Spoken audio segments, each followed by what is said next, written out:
Controlled fusion reactions. Fusion is one of the nature's most spectacular achievements. Billions and billions of fusion furnaces, the sun among them, are flaring in the universe emitting light and energy. The sun and stars transmute matter, releasing huge amounts of energy in this process. With this knowledge came the ambition to reproduce the process here on Earth. To fuse, nuclei must overcome the repulsive Coulomb force. To overcome this barrier, atoms must have high kinetic energies. Best way to achieve this is heating, which results in gas of ions and electrons known as plasma. There are three ways to heat and restrain plasma: gravity, inertia, and magnetism. Gravity is not under our control. So let's see inertial confinement fusion, ICF.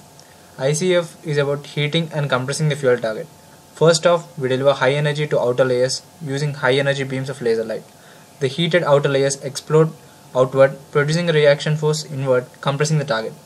This process creates shock waves which can compress and heat the fuel at the center so much that fusion occurs. Aim of ICF is to trigger chain of fusion reactions in the surrounding fuel. These are the four stages for compression. In the fourth stage, fusion takes place and starts a chain of fusion reactions. Theoretically, ICF must produce 2 to 3 times of the input energy.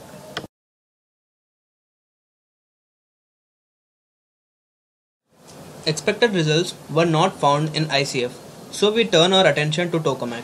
Lawson criterion, that is, triple product of confinement time, density and temperature, limits magnetic confinement. Deuterium and tritium are abundant and best for fusion since output power is enough to capture and is controllable. ITER aims to maximize triple product, making the structure of tokamak more and more complex. This is a cross-section of tokamak. Plasma consists of deuterium and tritium ions at low energies initially. Particles are confined inside the toroidal space due to the two magnetic fields, that is, toroidal and poloidal. Two processes control the density and temperature of the system for Lawson criterion to be valid.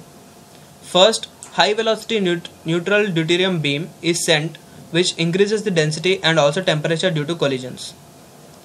As you can see from the figure, the right side part releases the neutral beam.